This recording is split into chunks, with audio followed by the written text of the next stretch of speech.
पण वाट लागली त्याची जबाबदारी कोण घेणार? तर पहिली वाट लावायची, मग वाट लागल्यानंतर आपण यायचं आणि आम्हीच सगळं काही केलं. ही वृत्ती जी आहे त्याचा आम्ही विरोध केलेला आहे. थोडक्यात आम्ही बिलाला विरोध करण्यापेक्षा यांच्या ढोंगाला आणि त्याच्यानंतर या जमिनी बळकावून यांच्या व्यापारी मित्रांना ते जे काही देणार आहेत त्या भ्रष्टाचाराला विरोध केलेला आहे.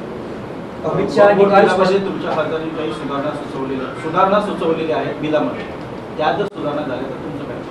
त्या सुधारणा काल त्यांनी करायला पाहिजे होत्या. बरं, त्याच्यामध्ये साधारणतः एकूण जे काही चित्र चाललं होतं म्हणजे प्रतिपक्ष, विरोधी पक्ष किंवा प्रतिपक्ष काय असेल ते, पण त्या ज्या काही सूचना होत्या त्यांना तुम्ही असं केलं होतं की तुम्ही मुस्लिम धार्जिणे आहात आणि हे हिंदू धार्जिणे आहेत आणि हे स्वतः जेवढं मुसलमानांचं लांगुलचालन करत होते ते बघितल्यानंतर मी म्हणेन की जिनांना सुद्धा लाज वाटली असेल की अरे आपल्याला नाही जे करता आलं ते यांनी केलं, भाजपने करून. म्हणजे जिनाने केलं नाही ते काल संसदेत मुसलमानांची बाजू घेऊन आणि त्यांच्या मित्रपक्षांनी करून टाकलं.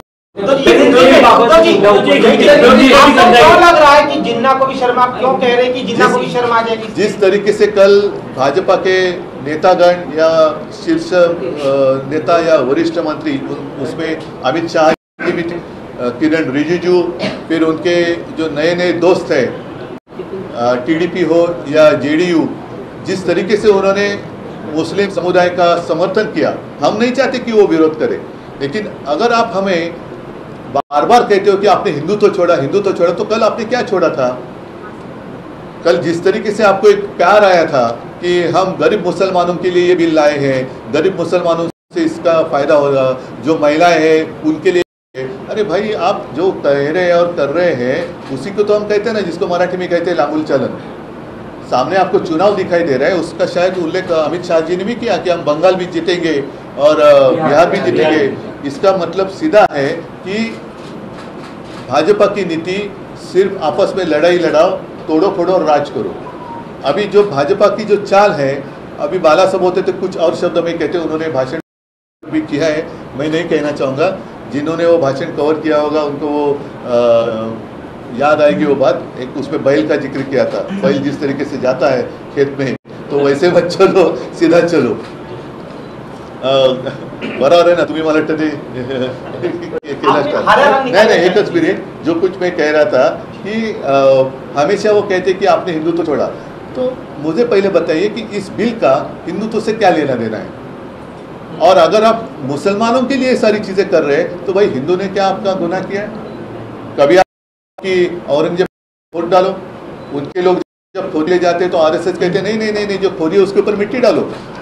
कभी कहते कि मस्जिद में घुसकर मारेंगे, कभी कहते अरे नहीं नहीं नहीं नहीं वो बाजू में रखो, ये सौगात लेके जाओ. कभी कहते कि ये जो है ऐसे वैसे, और बाद में उनके यहाँ जाकर ईद की पार्टी मनाते हो. तो क्या आप कहना क्या चाहते हो? जो आता है ना कभी, अरे कहना क्या चाहता है वही तुम्हें कहता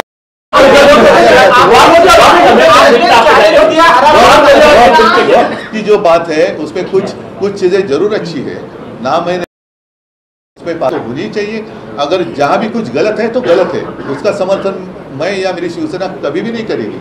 लेकिन आप जिस तरीके से वो पेश कर रहे थे, तो क्या पहले आपको भी समझ में आया है कि हम क्या कर रहे हैं? मुसलमानों के हित में कर रहे हैं कि उनके खिलाफ कर रहे हैं? ये तो पहले बताओ.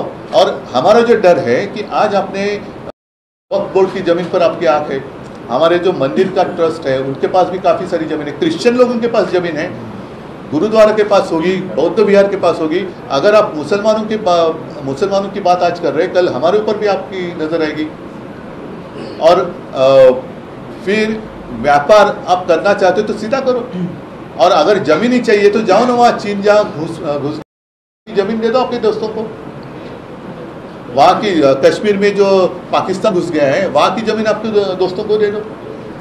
तो ये सिर्फ ज़मीन के लिए उन्होंने ये बिल लाया है, जिसका मैंने कहा बिल का विरोध नहीं